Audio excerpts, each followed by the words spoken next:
Então, muito boa tarde a todos. Queria, antes de mais, agradecer o convite que me foi dirigido a mim, ao Nuno de Almeida Alves e ao David Cairns, para escrever então o capítulo para o livro que aqui, de alguma maneira, está a ser apresentado, e depois para apresentar esta comunicação intitulada Desigualdades, Jovens Portugueses na Europa, Desigualdades de Transições, Mobilidade e de Participação, escrita então por mim, pelo Nuno e pelo David. A ideia da escolha destes três temas foi também para mostrar como é que o padrão de dupla desigualdade a que os jovens estão sujeitos, como vamos ver, é necessariamente depois também transversal a várias temáticas, a várias áreas da vida e a vários setores da sociedade e também de governação. E esta mesma postura um bocadinho holística e transversal também acaba por depois dar frutos no apoio científico ou avaliações de políticas públicas que possam ser dadas pelo CIES às políticas públicas de juventude. Como podem ver aqui, portanto, seguimos uma sequência muito previsível nesta apresentação, onde depois de apresentar estas temáticas com alguns resultados relevantes para cada uma delas, faço umas notas finais. Queria só, antes de começar a apresentação deste capítulo propriamente dito, sublinhar que aquilo que aqui vimos apresentar se refere quase exclusivamente então a estas três temáticas, estas três pesquisas por nós desenvolvidas, mas reforçar aquilo que eu e o Nuno detectámos em 2013 a propósito de um outro fórum de pesquisas, que foi uma espécie de mapeamento também do campo da juventude e da relação que ele tem com outros campos temáticos. E podemos concluir, na altura, que a investigação sobre juventude e transições no CIES e UEL, apesar de relativamente recente à data, constituía um campo de grande dinamismo, produtividade e internacionalização no conjunto dos elementos de produção científica considerados na altura, que combina a integração em redes internacionais com o desenvolvimento da produção autónoma assente em não em financiamento externo, o que continua a acontecer, e integra então contributos de diferentes áreas temáticas do CIES, nomeadamente algumas das que estão aqui em apresentação hoje. Entre 2013 e 2017, pois, muitos dos projetos terminaram e deram os seus frutos em publicações, outros projetos começaram e já terminaram, outros projetos foram submetidos a concursos pela FCT e outros estão agora a começar. Nenhum deles, infelizmente, vamos ter tempo para falar aqui, mas queria só dizer que este campo continua a ser muito competitivo, muito ativo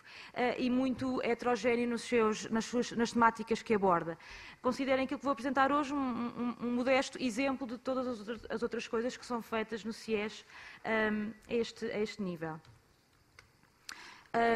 Queria começar por falar um pouco daquilo que eu acho que é transversal a várias pesquisas do CIES, que é o facto da juventude ter que ser sujeita a um duplo olhar, porque é também sujeita a duplas desigualdades. Por um lado, numa corrente mais geracional, em que as desigualdades sociais, verificamos desigualdades sociais entre os grupos dos mais jovens e os grupos dos mais velhos. Nós não seguimos esta corrente de forma não dialogante com a classista, precisamente porque isso fecharia a heterogeneidade social que existe dentro do próprio grupo dos jovens e depois também fecharia a comparação com outros países. Assim sendo, fazemos uma espécie de zigue-zague entre estas duas correntes, a geracional, em que olhamos para os obstáculos particulares associados a um particular período da vida, em que se inauguram, e de uma forma particularmente densa, uma série de entradas na vida social. E depois uma corrente classista, em que podemos olhar mais para as desigualdades sociais entre as juventudes dos vários países ou das várias classes sociais. Se quisermos, podemos olhar para os países como uma espécie de cristalização de diferenças sociais que existem entre eles. E, portanto, aqui já olhamos mais para o facto deste período particular da vida ser um observatório particularmente rico de estratificação social, também de género, também geográficas, etc., das trajetórias de vida. É neste vai-vem, neste zigue-zague entre estas duas correntes que as nossas pesquisas se têm desenvolvido e que tentámos trazer aqui também neste olhar entre a Europa e Portugal para cada uma destas temáticas.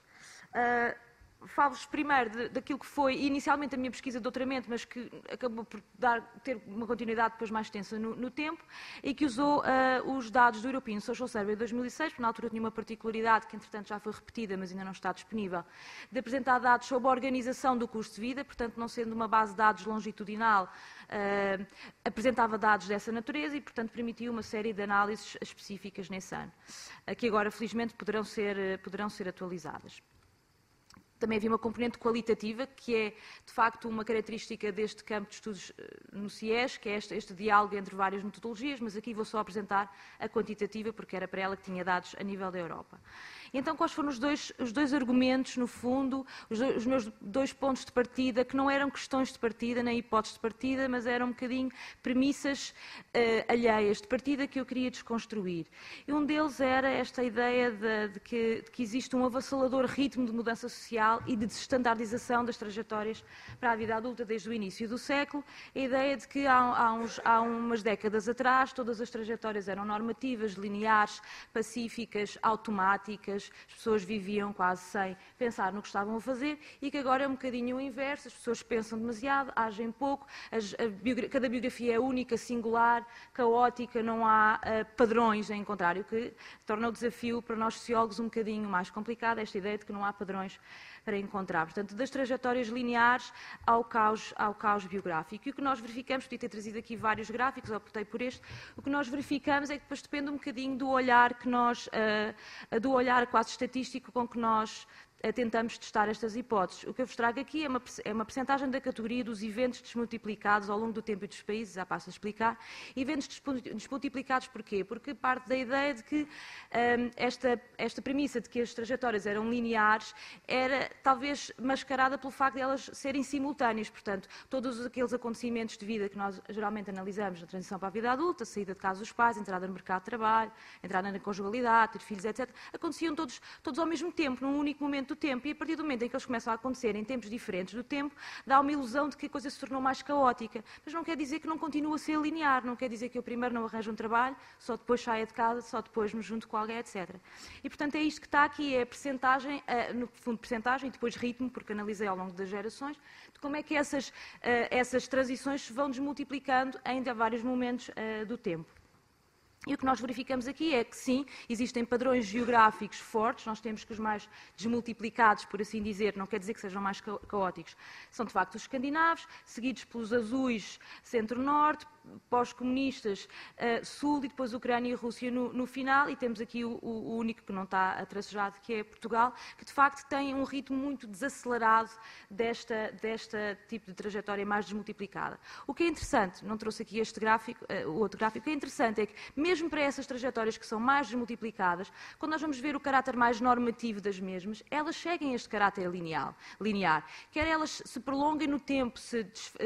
dispersem no tempo ou não, todas elas seguem maioritariamente esta regra normativa e, portanto, esta ideia de que agora, o agora também sendo assim um bocadinho sempre abstrato, agora é sempre tudo muito standardizado, podemos dizer que não, que é mais estruturado socialmente do que é desorganizado ao longo das gerações.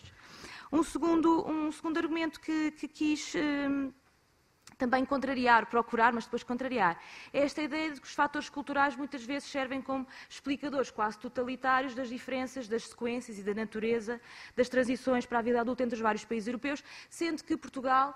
acaba por levar sempre com essa explicação, Portugal e outros do Sul, obviamente, acaba por levar sempre com essa explicação mais cultural. E, portanto, pretendi ver que validade é que tem esta tese popular,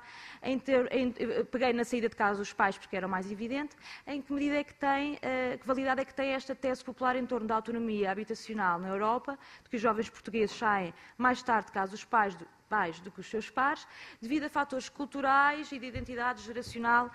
e do Sul. E decidi trazer-vos um gráfico, entre os vários gráficos que podia trazer e que tenho na minha tese e noutras publicações, que é, no fundo, perceber como é que a idade média de casa dos pais, que está aqui no eixo do X, a idade média de casa dos pais nos vários países varia também em função de características, e aqui é preciso dizer, estruturais. Aqui coloquei o mercado de habitação, podia ter colocado o mercado de trabalho, podia ter colocado outros mercados, digamos assim, mais estruturais, e perceber que não só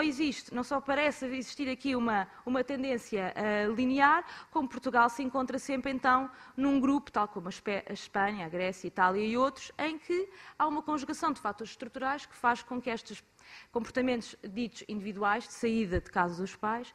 pareçam culturais, digamos assim. E foram, assim, as duas grandes tendências que eu pretendi desmistificar ou desconstruir, o que quiserem.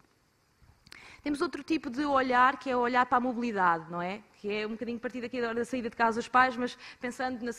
da saída do país, não é? Como é que são as experiências de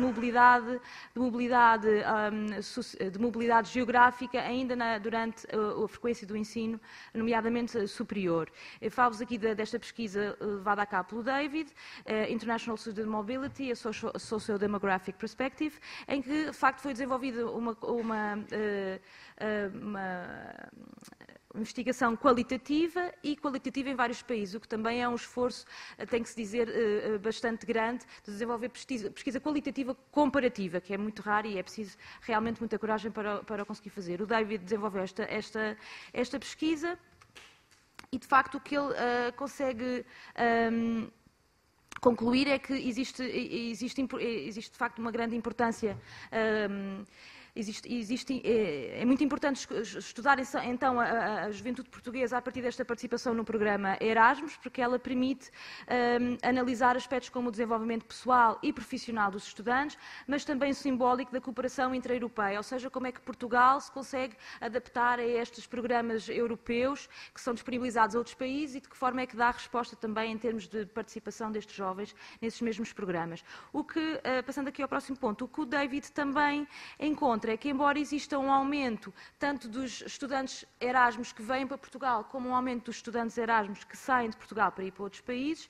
o aumento dos estudantes que vêm para Portugal é muito mais acentuado do que aquele que é visto nos estudantes que saem. E, mais uma vez, vai-se pegar em vários fatores extrínsecos e outros que acabam por depois se tornar um bocadinho mais intrínsecos, como os valores baixos das bolsas para estas mobilidades, a crise, obviamente, porque o período que o David analisou acabou por ter este período temporal, o sistema de financiamento do ensino superior e depois lá está esta ideia de que está menos agora ia buscar um embedded, mas nem gosto especialmente desta palavra, mas está menos inculcado, não é, nas suas práticas, esta ideia de que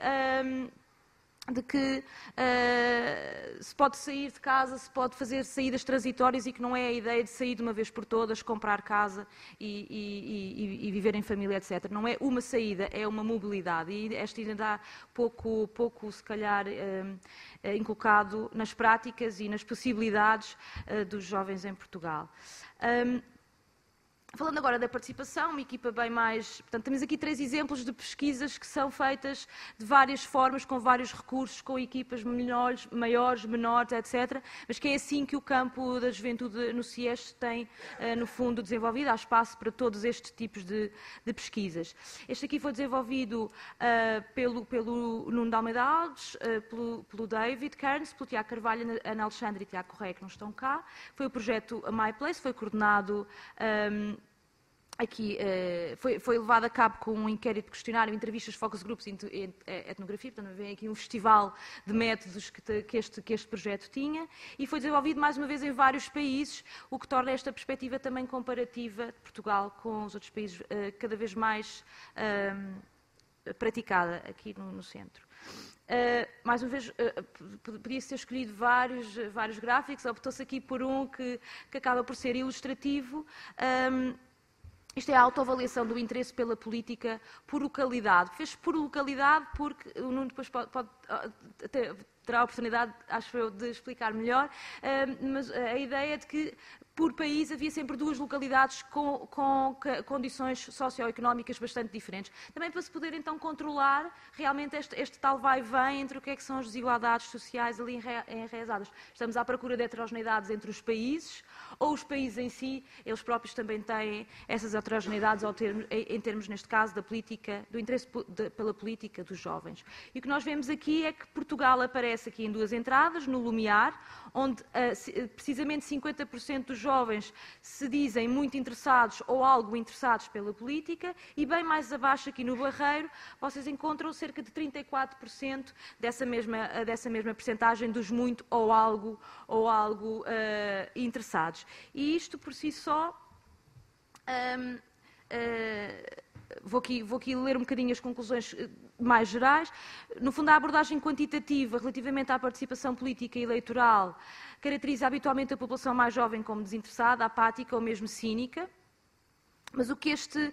cenário apresenta, no entanto, é alguma diversidade ou mesmo desigualdade entre países e localizações, como patente no gráfico anterior. Ou seja, quando nós introduzimos a variável classe social, seja ela do país, seja ela já de algumas localidades representativas de classes mais altas ou mais baixas, nós despistamos, nós anulamos um bocadinho este aparente efeito da idade. E percebemos que o desinteresse tem a ver com a educação, tem a ver com essas condições mais estruturais que, de facto, em certos jovens aparecem ali um bocadinho em bruto e se confundem. Portanto, o interesse pela política é mais elevado e sistemático no norte e no centro da Europa, mais uma vez, e mais baixo e desigual entre regiões do sul e do leste. Podendo então até ser tentador o tal paralelo do interesse pela política com as tradições democráticas dos países em análise, não é? Ficarmos pela tipologia dos welfare states para explicar tudo e mais alguma coisa, e mais uma vez, em vez de ir ao fundo até da questão da composição social de cada um dos países para explicar melhor. No entanto, esta tal evidência esconde estas desigualdades que ajudam a uma percepção mais clara das diferenças registadas. O interesse pela política é tanto mais elevado quanto mais elevada é a idade e a origem de classe dos respondentes. Portanto, se há aqui algum efeito de idade, é o efeito de idade que acontece no escalão seguinte. É à medida que a idade aumenta, de facto, o interesse pela política, e também diria eu, se calhar, a própria literacia política também aumenta. E as duas coisas, provavelmente, autoalimentam-se. Este desdobrar das desigualdades soma-se então uma outra, não é? Ao desinteresse e apatia eleitoral dos mais jovens, não deixa de corresponder num certo desinteresse por parte dos agentes políticos na formulação de políticas públicas relevantes para a juventude, ou em termos de educação, emprego e habitação. Ou seja, se queremos utilizar de facto a ideia dos welfare states, então que o façamos não pelo caminho cultural, mas em termos da oferta de políticas públicas que são oferecidas aos jovens e depois a resposta que obtêm dos próprios jovens em usufruir e melhorar essas mesmas políticas. Como notas finais, não destas 3 pesquisas em particular, mas no fundo um bocadinho do campo e de como é que estas 3 pesquisas ilustram, ilustram o que está, ou foi e continua a ser feito no CIES nesta área. Temos que as correntes teóricas são plurais. Portugal, como exemplo de interação entre as desigualdades sociais entre grupos dos mais jovens e os outros grupos etários, mas também das desigualdades sociais entre as juventudes dos vários países. Portanto, este vai e vem entre as duas correntes de análise da juventude são sempre muito utilizadas. Um campo que está muito em aberto, também por este vai e vem entre a corrente classista e a corrente geracional, é um campo que não se fecha a outros temas, não é? Como a participação política, família, mas também custo de vida, transições profissionais, mobilidade, migrações. A juventude é intersetorial e acaba depois também por ser intertemática e, de facto, aqui há esse leque que continua permanentemente em aberto. E depois, não menos importante, este pluralismo metodológico que acaba por ser utilizado no campo. Vimos aqui muitas estatísticas, hoje trouxemos também alguns dados estatísticos por causa da comparabilidade com outros países, mas na verdade muitas destas pesquisas também poderiam ter contado aqui com trabalho de campo mais qualitativo e mais intenso e até análise ou apoio ou avaliação de políticas públicas na juventude.